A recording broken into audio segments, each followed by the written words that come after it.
Okay, so welcome to episode number 46 of the Boxing Coaches podcast. Today I've got a very special guest, Coach Chad Weigl from USA Boxing. He is the coach education coordinator for USA Boxing, as well as a coach within the Team USA Boxing program.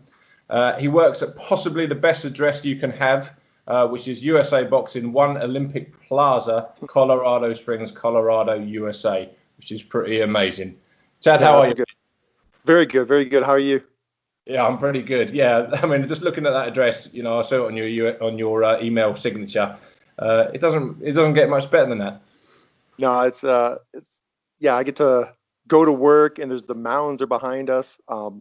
It's a great spot to work. Fantastic. So, if you can just tell everyone a little bit more about yourself, so just introduce yourself and tell us a little bit about your coaching journey, mate. All right, so Chad Wigle, I grew up in Canada. I started my coaching in Canada. I boxed for about a year in, say, 91-ish. And it was, I was 18, 19 years old. So I was a young adult, boxed for a year, and just adult stuff happened. But I liked being around the gym, like being, helping out. So I stuck around and started coaching. And obviously it's been a great decision from there, because here I am now, nearly 30 years later, still doing it at pretty high level. But yeah, I started my coaching career in Canada through the NCCP coaching program. Moved to the United States in 2005 and had a bit of a journey here. And now I work for USA Boxing as a coach education coordinator, redoing the coach education system over here. Sure. And could you tell us a little bit more about the gym? Because, you've painted a picture with the mountains in the background, and I've given the address. I just want to see, what does it look like when you walk into, Team USA headquarters? Yeah, so the office is off campus, so we're not at the gym. We're in, so the different sports have different offices, and we're with, like, I think wrestling, judo, a couple of different sports. But then when you walk into the gym on the Olympic campus, you walk into, like, the little lobby vestibule, and we have a list of all the gold, silver, and bronze medalists there from our history. You walk through the doors into the actual gym. We've got 3 training rings that are, I think, 16 by 16, and we've got the one full-sized 20 by 20 inside the ropes, and probably 10 heavy bags, padded floor, an Olympic bar. It's a small gym, but it's very adequate. Is it the one that I've seen that has almost like a running track sort of raised up? So that is, you go down 100 or so meters, and that's like the strength and conditioning gym, which is phenomenal. It's new, I think, the past like 5-10 years, and it's got all kinds of Olympic lifting. It's got the raised track like you're talking about. It has a 50-yard sprint on a grass turf. It's got a ramp. I don't know what the degrees are, but it's a ramp that goes from the first floor to the second floor, so the kids can go up, sprint up that, jog down the stairs, sprint up. It's a really good facility, for sure. Incredible. So at GB, they have something similar within the Institute of Sport, but for their kind of ups and downs, they've got a little kind of grass bowl. I think they call it the bowl outside, where it kind of goes up and down. You've got your own sort of made one. Nice.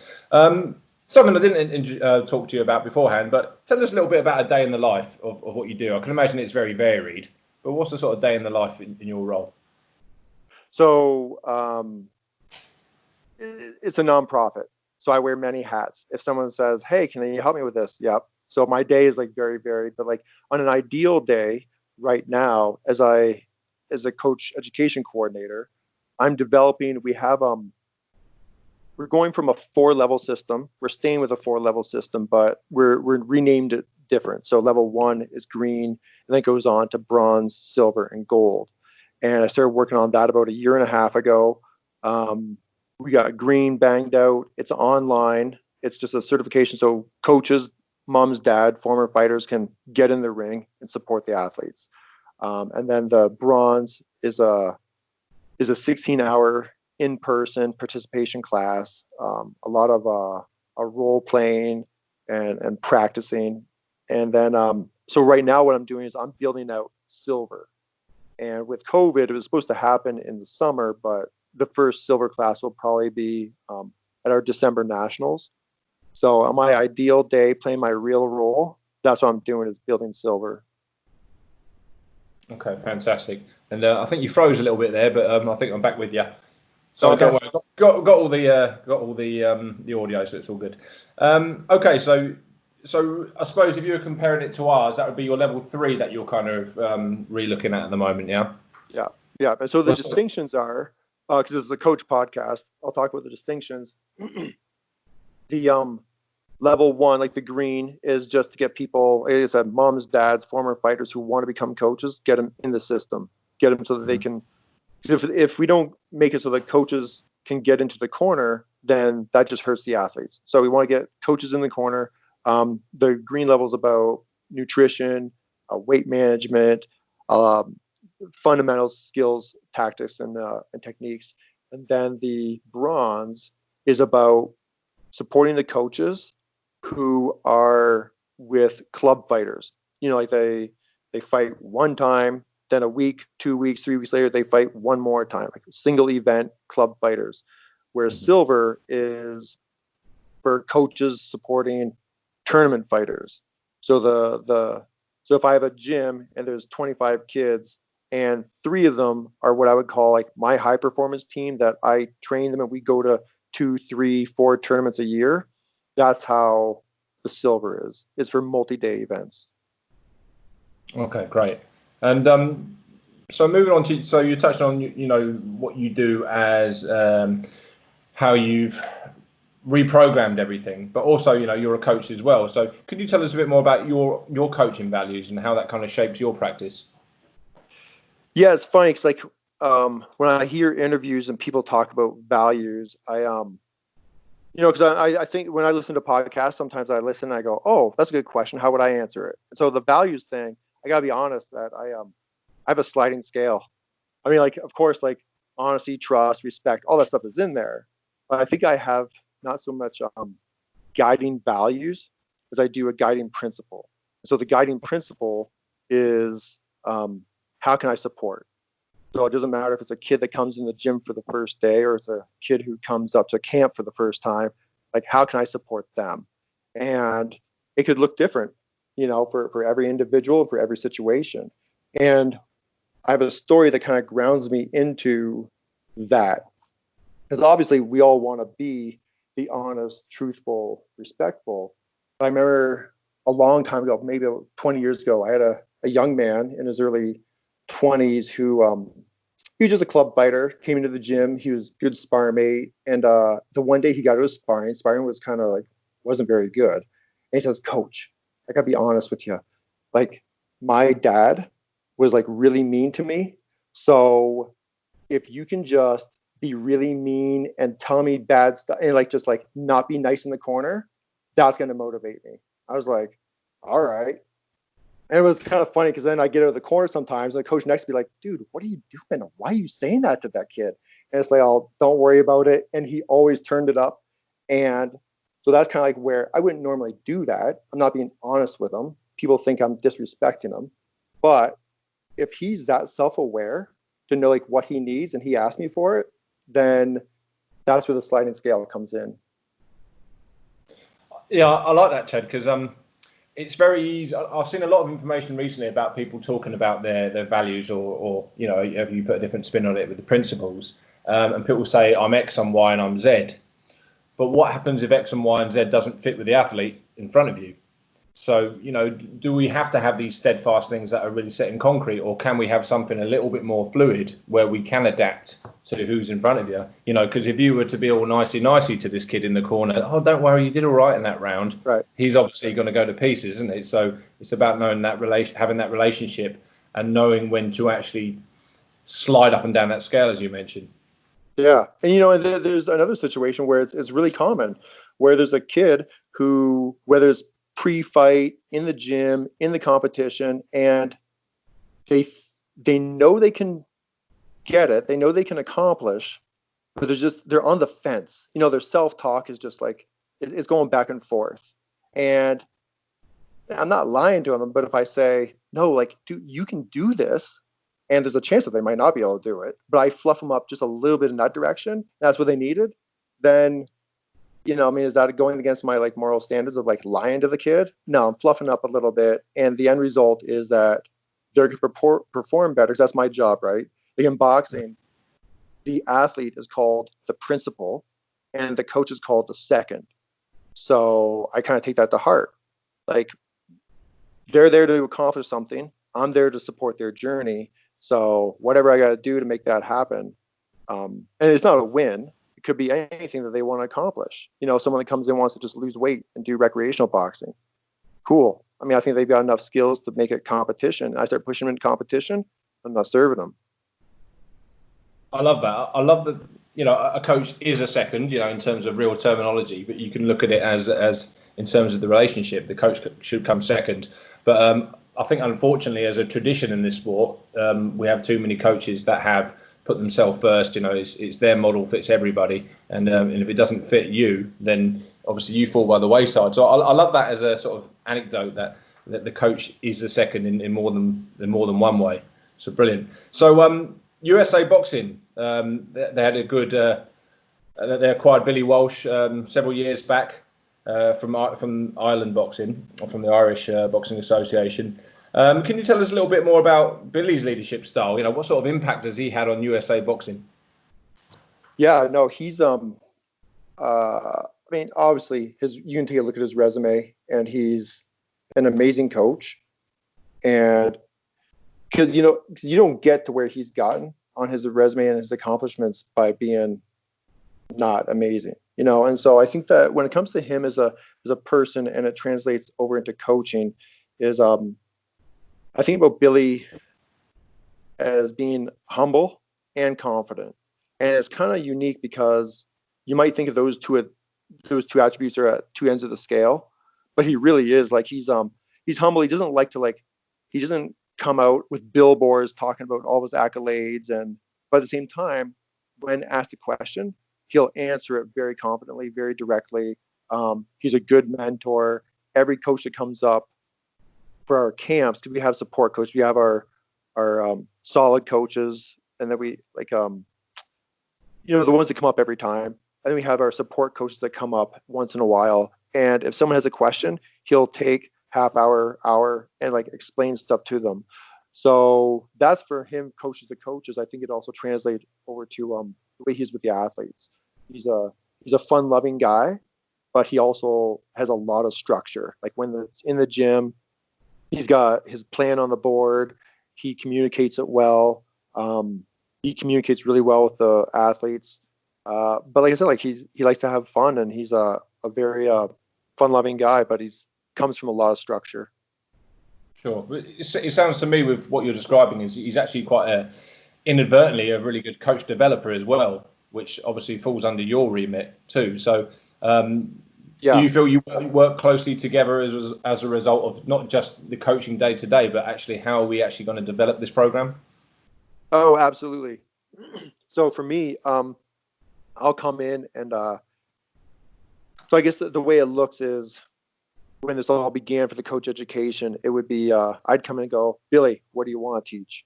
Okay, good. So he spends an hour and a half with me and tells me I want this, and this. This is what we should have at our grassroots coaches. This is the new stuff for them to learn. Okay, good. So then I go back and I figure out how I'm going to teach it, and the tools and the demonstrations and the how. He leaves up to me. I get to teach the how, and then I'll go back to him and my high performance director, Matt Johnson, and tell them and give them a walkthrough.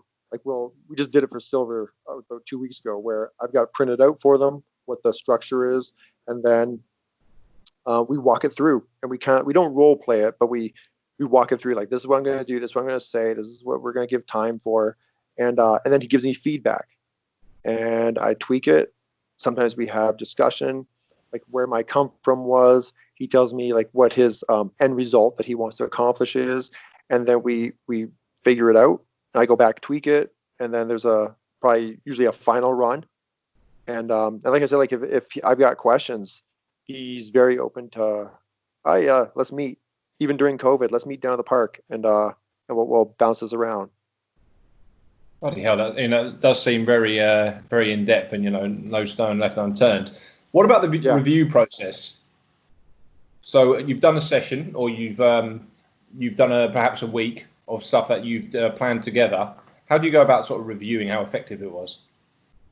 Well, I think that I'm kind of like so I used to be a big planner, and so I still have those planner skills. But what I've learned for me is like it's just jump in the pool, So I do it as best as I can and we have focus groups. I'll have coaches who are up at camp. I'll go through it with them also, and figure out like what their feedback is, how it applies, being in the second person point of view where I'm giving it to them, and then tweak it. And then the reality is like I just put a class out and get real people involved, because real people are involved in a different way than Billy, myself, or even the focus group are. So, and usually it's like the first time out, maybe the second time. Then by the third time, it's like, I'm very proud of the product we've put out. Mm-hmm. Fantastic. So that brings me nicely on to USA Boxing's vision. What actually is USA Boxing's vision in terms of participation, in terms of performance as well? I think that there's so the high performance vision is quite simply consistently place Americans at the top of boxing podiums. That's our goal, and that's what we strive for every time we go out. Domestic at the nationals, and then internationally, obviously, all the podiums that we go to. And then there's also the community level. So we have about 45,000 members in USA Boxing, and we have like round about 60 boxers on the high performance team, 10 each for male and female for junior, youth, and then the seniors, the adults. So there's a dance of how do we use the high performance, and that's what we're doing. We're taking, like, say for coach education, we're taking Billy's influence, and how do we get to take that and bring that down to the grassroots community level. And the bounce back is, how do we respect and honor the community level, knowing that that's our talent pool and that's our real membership base, because they're going to be coming up to us, back to high performance.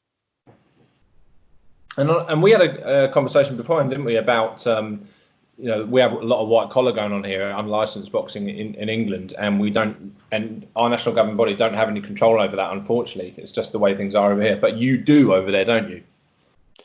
Yeah, we have a bit of a monopoly. If you want to punch each other in the face, you have to go through USA Boxing. Kind of. So every state has its own athletic commission. And I'm sure, like, watching like HBO Boxing, you've seen the Nevada Athletic Commission, the California Athletic Commission. Those are the referees and the judges for that. So every state has its own commission. And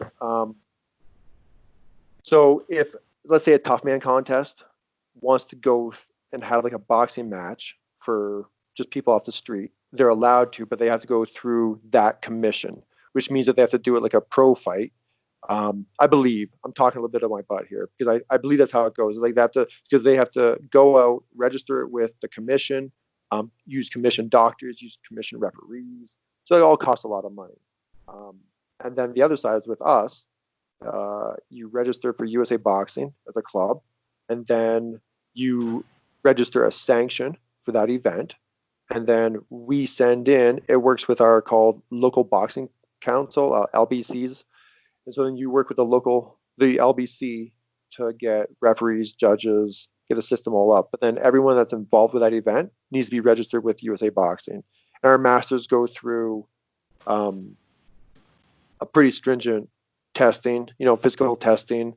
Our kids all do a annual physical. So it's there's some protocols in place.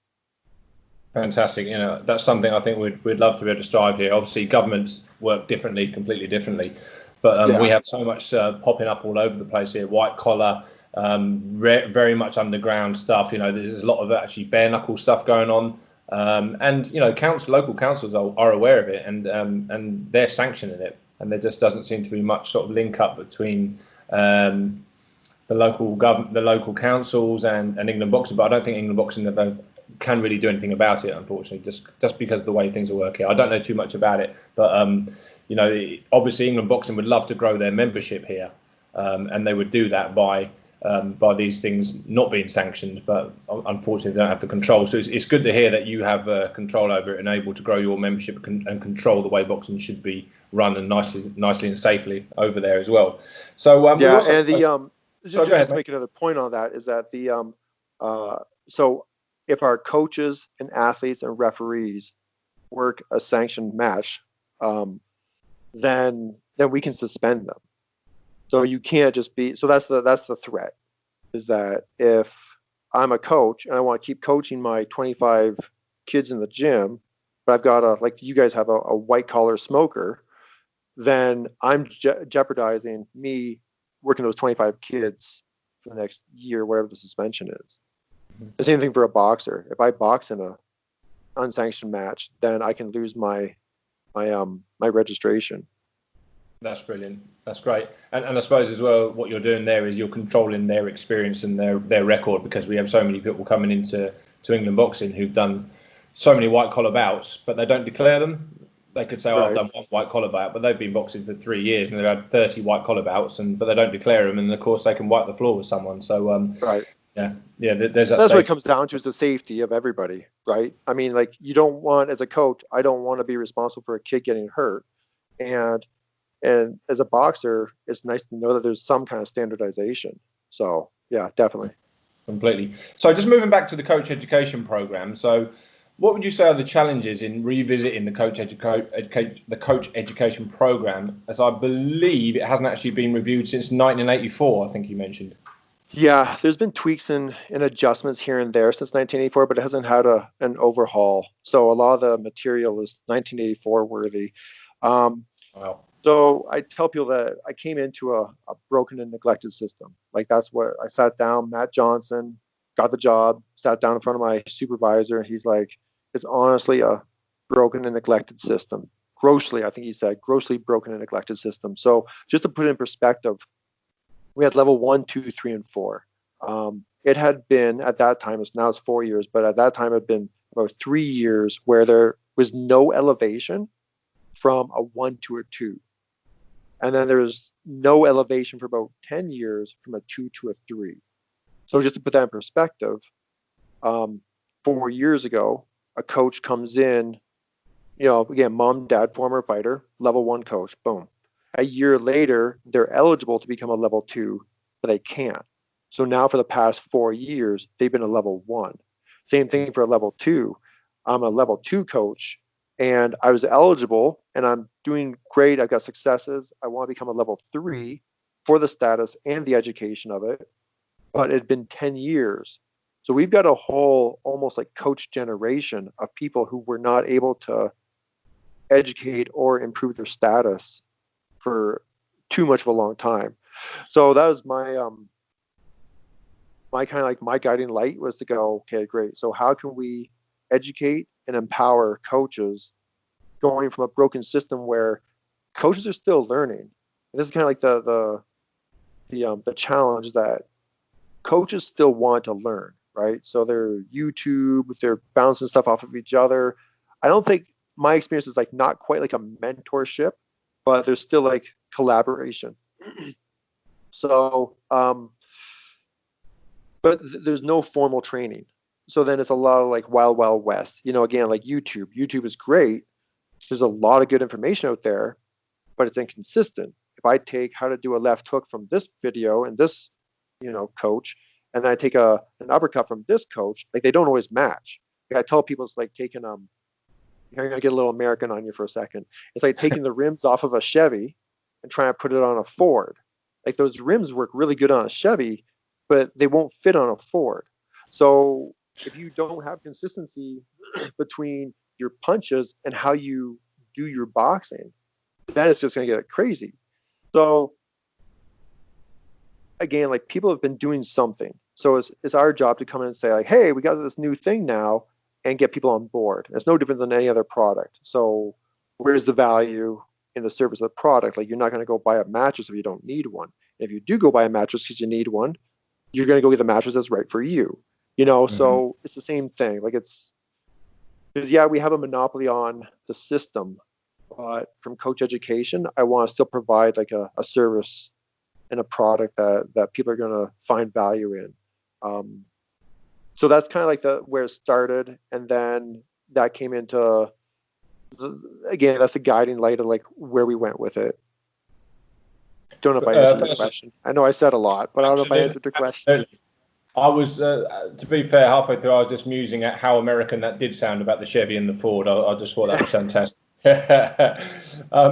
Okay, so also, how has your coach education in Canada helped actually shape what you're doing now? So, and we spoke a little bit about LTAD and the American Development Model. Is that correct? Yep. If you could tell us a little bit more about that. No, absolutely. So I'm really very proud of the Canadian background. It's I'm not sure if it works in the big picture, but it's so I'll describe the Canadian system. And this is back in the 90s, so I don't know how it is now. It's different now, but back in the 90s, it was level 1, 2, 3, 4, and 5. Level 1, 2, and 3. There were 3 segments for each level. There was a theory where I'm in a classroom with 20, 30 coaches from other sports. There's a technical where I'm doing a weekend class with all boxing coaches. And there's a practical. And the practical back then was 1 year experience to get your level 1, 2 years for your level 2. So if you take a look at my transcript, because Canada coaching has a transcript. If you take a look at my transcript, I became a level 1 coach in 1993. Because I took my first class in 92, I needed that 1 year experience. So there's that. It's much more scientific and like educationally based. Like I'm so grateful I've got my Canadian system behind me because it gave me an introduction to energy systems, skill development, periodization, annual planning, sports psychology. Like it gave me like all the tools to really become a coach. The downfall, and I say it's a downfall, but like it worked, and I'm glad it was the way it was, is that it's a participation based. So if I show up, then it's just I pass. So a lot of coaches would just go in and go, oh yeah, I did the class, I'm out. For me, I was a young coach and I just wanted to absorb everything. So I would read all the books and take it in. But if it was a pass or fail class, I mean, I'm not much of a school person, so I don't know if that would have been to my demise. But that's how the system is. And then level 4 is 20 tasks. And then level 5, I think you go international. So that's the Canadian system. And how has that helped me here? Immensely. Because in America, so I think that the difference between Canada, which is very, again, scientific and educational, coach theory, philosophy based, concepts based. In America, it's very experiential. It's more of like a mentoring system. Like I'm a boxer and I box from 12 to 18 years old. I get 50 matches and then I transition out and my coach becomes my mentor and now I'm his assistant coach. And then the system goes on. There's not a lot of like energy systems, nutrition. There's not a lot of technical with that stuff here in the old system. So that's the basic distinction. And so what do I bring to it is I'm trying to take like the items and attributes I learned from Canada and bring it here, but more in a practical application. So I'm not stressing, I'm not sitting them down and lecturing them for 2 days. We talk about a concept and then we put it into like role play perspective. And in the silver, that's where I get to introduce stuff like energy systems, sports psychology, periodization. Yeah, because I think periodization is huge. It's a huge asset, and yeah, so there's that. So that's the first answer, and then the LTAD ADM, the LTAD, which is the long-term athletic development model, and for people who don't know, basically that is how to take an athlete from the womb to the podium. Like everything from like active start 0 to I think 3, 5 years old, where it's like get your child running, leaping, bounding, throwing, just play, get them active, and then to the high performance level. long-term athletic development, I believe it started long, long time ago, Roman Greek times, because it's just a systematic way of taking athletes through stage 1 to stage 8, again from womb to podium. And so, but the Russians, I believe it was around 1931, they put it into their culture. And then somewhere a couple decades ago, a lot of countries, I think a lot of Commonwealth countries, started to take it on. And there's a big distinction here that, like, Commonwealth countries, from my experience of it, so Eastern Bloc countries, that's got its own system too, right? Like, it's got its own, they can tell the people what to do. Commonwealth countries, lots of times, will have like Sport Canada, Sport New Zealand, and then there's the High Performance Canada, High Performance New Zealand. So Sport Canada and Sport New Zealand, they take over, like, what do we give to the general population for education and influence, and then high performance is the elite athletes. Another distinction there between that and the ADM, the American Development Model, is that in America, I think we're one of 2 countries, I don't know who the other country is, that we do not take government funding for our Olympic program. So everything we do from the club level to the elite high performance national level is about recruitment and retention. I mean, that's the added element that, like, again, like Commonwealth countries, you have Sport Canada, so you can, like, that's your talent pool, say, right? Because everyone's doing soccer in school. You know, we encourage after school stuff. Where here it's like, no, like we're all on our own, doing our own thing with it.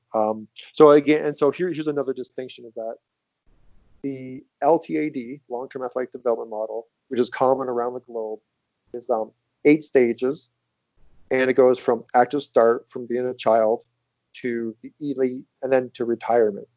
Mm-hmm. Where the ADM, the American Development Model, it is 5 stages. It goes from 0 to 12. Is recreational, start your play, figure out your body, how to do stuff. And then we slowly, gradually get into high performance through our different performance programs, and then retirement. So, and even then in retirement, so level 8 in an LTAD, in a traditional LTAD, is called something like active lifestyle. So the idea is that, like, once I get out of sport, the competitive sport, then I get to stay active in life to be healthy. Where for us, going back to recruitment and retention, if I retire, say like me, like I spent a year boxing and then I retired from boxing, but then I transitioned into coaching. It's not just about being an active life. It's like, how do I give back to the sport? How do I retain this person into the sport? So if someone, whether it's a year or 10 years that they've been boxing, I don't just want to say, all right, goodbye, good luck. Let me know if there's anything, I'd love to chat in 10 years. It's like, great. So now how can you become either a coach, a referee, maybe an administrator to help out the club, or even just like be around, come in to work out 2 days a week still, to be a positive influence on the kids. So there's a lot of stuff there, but like it's a very detailed systems, the LTAD and the ADM. Sure, and both of them, obviously, as you mentioned, are about just retention in the sport. You have that kind of moralistic approach to investing in them as people as well, not just boxers. So a bit like in England, we have a lot of football players, or soccer players, as you guys call them, where maybe they get to kind of 16 and they don't get offered an apprenticeship, and that's kind of them. What have they got to fall back on? It's the same with boxing here as well. That I know maybe 10, 20 years ago, a lot of ex-boxers really fell on bad times, and there are some big names in England where the pro boxers, they haven't got money at all. They haven't got two pennies to rub together. And there's an absence of some kind of model that has really, there should be a good transition into that kind of post-performance career, and it's not really happened. So I think we're really kind of being a lot more vested into it now as well. But talking about both of the models, they both kind of finish with that high performance, or they in terms of performance they finish there, but then you go on to post being an athlete. The Americans are actually a big power in international amateur boxing in the 70s and 80s, weren't they?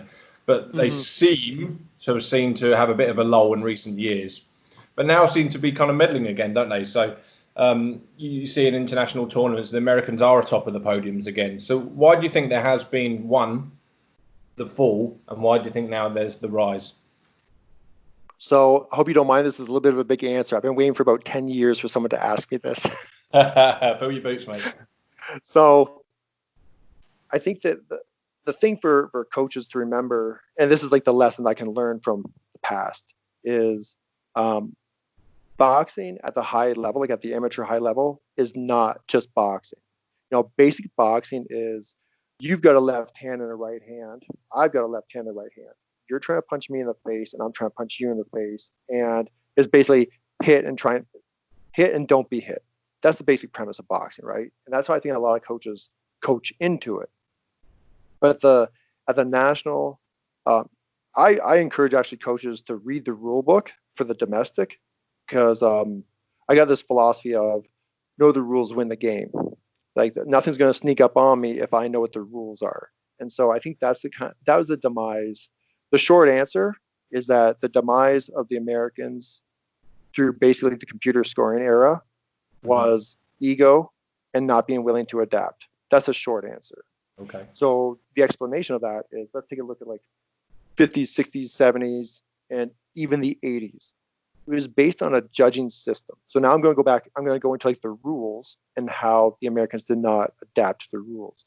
So the rules, all those decades, it was some form of a judging system. You had 3 judges, maybe 2 judges and a referee, but like there was a judging system. I take a look and I see this boxer. I think he won. He wins the round. 1989, they introduced computer scoring. 1992 is the first time that computer scoring is at the Olympics. So computer scoring is 5 judges on 4 sides, and 3 judges have to hit a button, like a red button or a blue button, within 1 second. The traditional American style, like my experience of it, some people could argue this, my experience of an American style is punches and bunches, aggressive, counter punching, make him miss, make him pay, and going forward, put him on the ropes, put him in the corners, and just aggressive. So the computer style or the computer system played actually against that, because if you go back and watch like 1992 Olympic boxing, it was a perimeter game. I wouldn't say it was an evasive game. I think the game we have nowadays is very evasive. Lean backs, counter strike, up, in and out, in and out. It's evasive, where that was like, it's just a getaway. And so the rules, I think, so I mean, the rules changed a lot for computer scoring over. Here's the thing too, is like every 4 years, the rules change, right? So every 4 years, like even if it's minor, it changes. And so then strategies should be adjusted to that. So 92 Olympics, I believe it was a tally system, which means that like it didn't go voted round by round by round. It went, if I scored 10 points in round 1 and I scored 3 points in round 2, going into round 3, I had 13 points.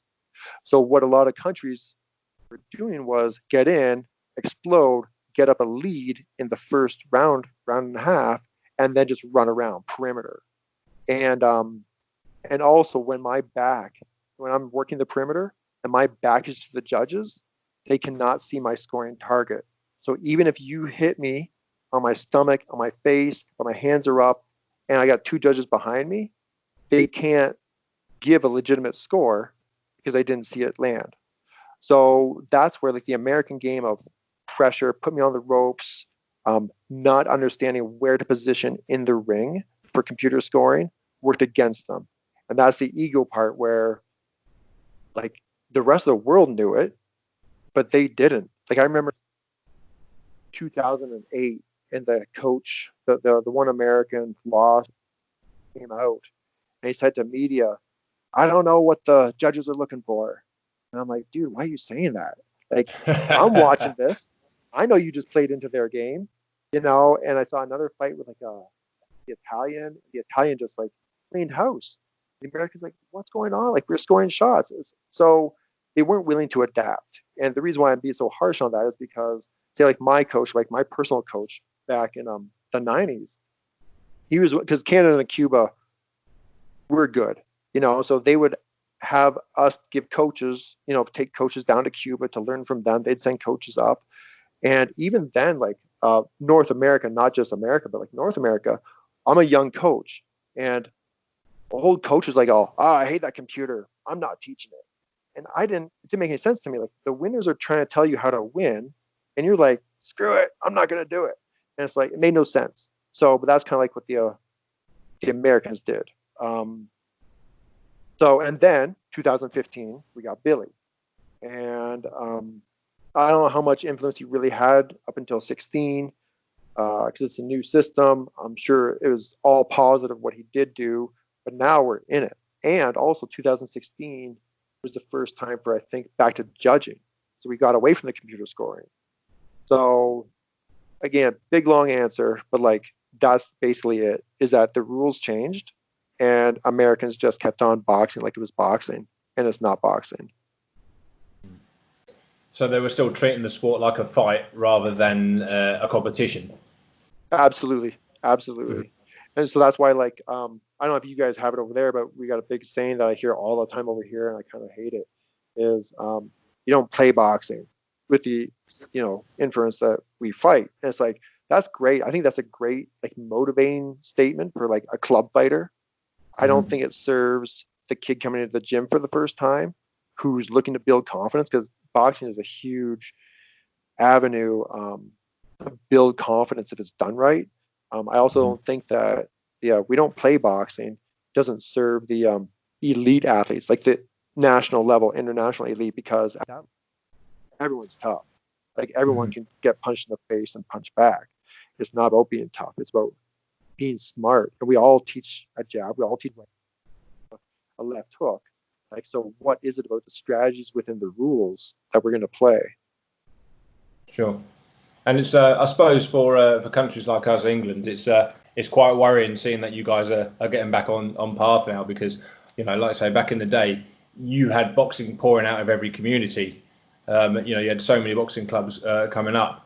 But as you said, you didn't quite have that structure in recent years to actually show them, well, how are we actually going to abide by the rules of the sport? How are we going to be successful for what the demands of boxing are asking for us, rather than just having these kind of raw elements, like strength and treating it like a fight? Because if you ask me what is an American boxer, and I know that's a very ambiguous and vague question, I would say loads of trunk defenses. So they roll, they slip, they take everything on the gloves, they cut the ring off. The first punch they'll throw will probably be a left hook to the body rather than a jab, and they'll stand in front of you and grind you down. And you kind of go, well, that's great for 12 rounds, but if you're doing 3 threes and people are sword fighting in front of you, it's not so great. So Right. It's good to hear that the word adapt that you're using very, very often in this conversation is coming to the forefront, because that's something that we use at England as well. Our mnemonic is AIRR, AIRR, adaptable, independent, resilient, and robust. And adapt is one of the big sort of behaviours that we're often working to, making sure that, well, what happens if you've got an American in front of you who's trying to kill you, but then the next second you've got a counter-punching Russian or a Cuban who's just moving on the outside? What are you going to do? And it's not an excuse to say, well, I don't like boxing southpaws or I don't like boxing counter-punches. Right. You need to be able to adapt to every single bugger that's in front of you.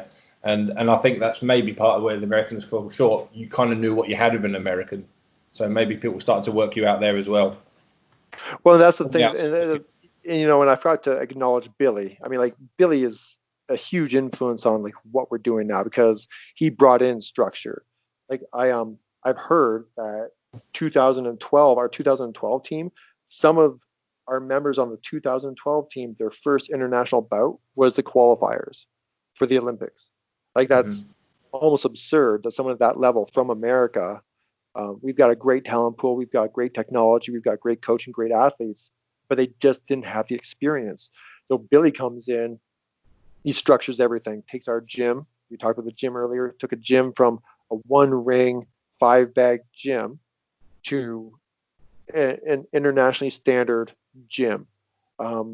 He's structured. I mean, like, we have multiple trips now internationally to get these kids experience. He has multi-nation camps where they come in.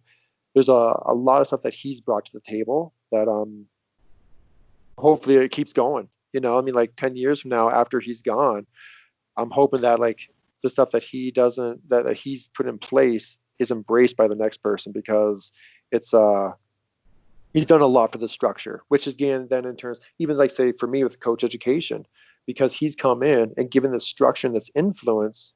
And now we have an advocate to say, okay, we need to take these international, just like the fundamental skills of international boxing, and we need to introduce it to the grassroots community. So that way, by the time those kids get to high performance, they're not being introduced to it for the first time. So even that kind of stuff, because all through the computer scoring era, domestic boxing in America was awesome. I mean, it's great fights to watch. But then our kids would definitely be the best boxer in the country. And I mean, just think about how like mentally confusing that would be then to go international, and the game is so different. It's now almost a 180 different, and I can't perform the way I do back home. And so it's so again, there's consistency now, continuity. So that's going to be a huge factor. Oh, and the last factor I think is that not only did we get away from computer scoring, but we went back to a judging system. So that's huge. America dominated during the previous judging eras, and now we're back to a judging era. So I think that we're actually in a really good spot, because we have a hybrid. We have Billy's influence from his European evasive computer scoring, out and around, and we still have kids who have an American style. So I think in the next two Olympics, you'll see a very big uprise in our medal count. Mm-hmm. And boxing needs the Americans on the scene, doesn't it? For amateur boxing, it needs it on the scene, and it needs to see all the big names coming through the amateur ranks into the pros. Like back in the day, like the Leonards and people like that. It's just part of boxing to have the Americans being successful. So it's good to see them back on. Yeah, so everyone still wants to fight at Madison Square Gardens, right? Oh yeah, absolutely. And just so the English can go over there with a few pint of beers and watch. Right. Because we do that well. So moving on, can you summarise the priorities right now for USA boxing, and how do you continue to grow on these recent successes? So how are you going to maintain and keep getting better? So let me see. I think so I'm going to answer that from the coach ed perspective, because that's what I know. I don't know what Matt and Billy have planned for the next 20 years.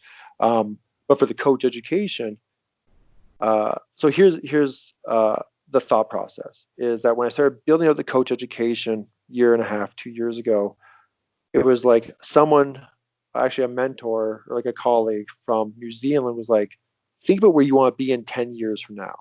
Like, all right, cool. So let's say the 2028 Olympics. And that kind of made everything fall together for me, because 2020, 2024, most of the people who are going to be on those two teams are already in the system somewhere. They're already boxing probably, if not, they're right around the corner. So for me in coach education, what I come from is that when a coach comes in and takes a bronze class from me on a weekend, and again, that's from the influence of Billy, myself, and then to make them a more adaptable coach to have success at the international level. So they come in, do a bronze class on the weekend, and then Monday they get a kid in the door. How can they pathway that kid from that Monday to the 2028 Olympics? That's kind of the come from. It's a lot of investing, not necessarily money, but time into the youth. So America is unique in our boxers that go to the Olympics, let's say 19, 21 years old, go to the Olympics, and then they turn pro.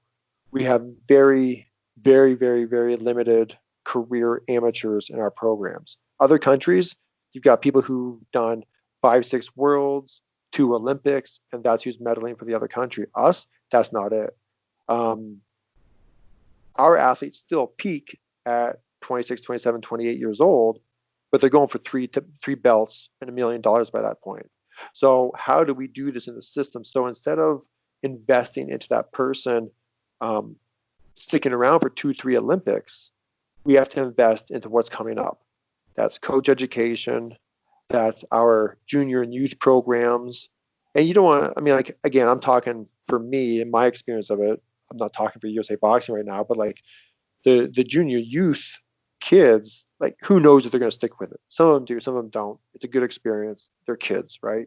But we, over the past couple of years, again with Billy's influence, they hired on Augie Sanchez as our youth and junior coach, head coach, and he comes in for every camp with them and every competition.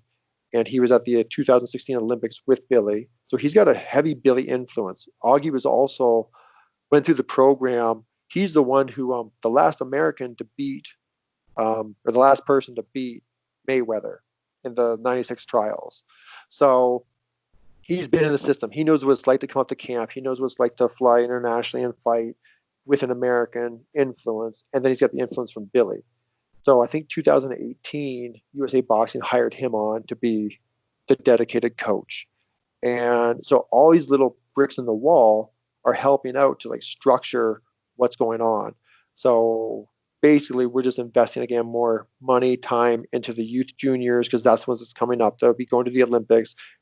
Kids go to the Olympics, they leave. We have the next crop coming up, both coach education and our system. So the junior and youth, they usually come up for one orientation camp and then one competition. So they'll fly abroad to Europe somewhere for competition.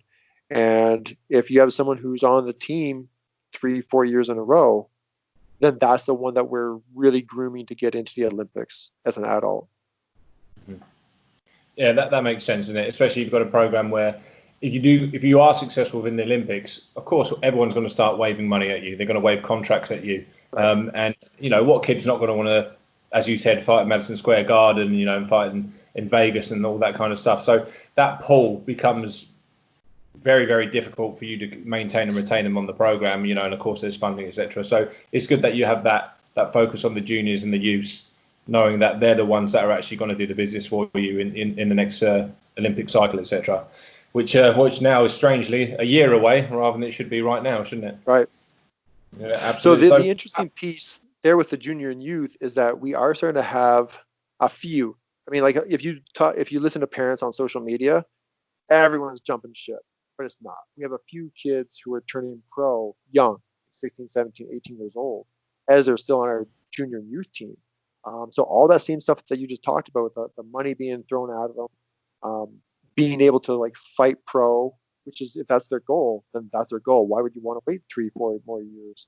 So I understand it, but like a lot of people criticize, not a lot of people, but I've seen a few people on social media criticizing USA Boxing because we're not developing enough, we're not giving enough opportunity. I think it's the reverse. Is that if you take a look again at history, the rules of the game, that up until, what was it? I think 2016, you could still be 16 years old. Definitely 2012, you could be 16 years old and go to the Olympics. Now it's 19 years old is a elite adult male or female boxer. So because the age went from 16 to 19, now we have more opportunity to develop that program. And so now these kids, they have the same opportunities that the 16, 17-year-olds had 10 years ago. That now a 17-year-old kid who's on our youth team, they work hard, they earn the spot, they get there, they go to camp, and then they fly to a competition and they prove themselves. They get a gold or silver at an international competition. Now that their value just increased. So now they come back to the States, and now you've got those same people who are throwing money at Olympians. They're throwing money at internationally successful kids. And if they want to take it, they can take it, because we always have more kids coming up the pipeline, and so, and it's not a bad thing. I think it's a good thing for us. When people turn pro, it's a good thing because they're a billboard.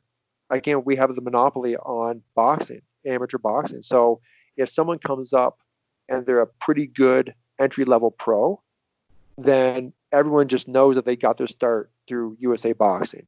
So they're just a billboard. They're advertising for us. So the more people who want to turn pro, who are like good, that's good. That's not a bad thing. Yeah, that makes sense. My final question for you then, who, putting you on the spot maybe a little bit here, who should we be looking out for in the American team at the moment? Who's the one thing you need to watch out for, this girl or this guy? Let's see. And you're right on the spot, aren't I? Yeah, I really don't know. I mean, like I So okay. So yeah, put me on the spot. I'm gonna say that my my two favorite boxers are Richard Torres, are super heavy, and Rashida Ellis. I I love the way Rashida boxes. She boxes like a almost the perfect, in my mind, like almost the perfect like hybrid of Billy's international and American. She's got her hands up, her head down. She slips under punches really well. She uses her hips um, for slipping really well, which is like an American trait, where the European trait is hips high, angles, slipping high out. Uh, Again, hands high. Like she's a. I think I show people video of Rashida when I want them to have a good athletic boxing role model. Long punches. She can in-fight, keeps her hands up. Yeah. So I mean that's my personal favorite. Fantastic. Okay, well, definitely. I'll put some. I'll find some YouTube footage if I can and put that up for all the guys. Listen, mate, I appreciate your time. I think you're a little bit behind. Is it? What, you 5 hours behind us there? I think it's 7. I'm at 9 a.m. Oh, nine. Oh, even further. Okay, so you're 9 a.m. So early doors there. So it's 4 o'clock in the afternoon here. We've got Nice. another gathering a little bit later in at 7 o'clock in 3 hours. We've got Yep, a I'll be chat. on that. I'll be listening Yeah, to that. Yeah, Professor Andy Lane, who's a sports psychologist from the University of Wolverhampton. So we're talking about confidence and mental toughness on the gathering a little bit later. And yeah, so looking forward to that. So listen, thanks very much for your time, mate. It's been absolutely fascinating looking into the insight of USA boxing, which I knew very, very little about. And I really enjoyed sort of listening to how passionate you were about breaking down what your goals were, how to develop the program, and all the interventions that you're making, and all the positivity that you're having, mate. So I thank you once again, mate. And let's do this again in a year's time, and hopefully you have a bit of success. Not as much as GB, but in the Olympics. Yeah, no, when it hopefully was do great happen. talking to you and actually talking to you, not just like over text. So that was Yeah, awesome. absolutely. A face to All the right, take care, words. man. Cheers, mate. All the best.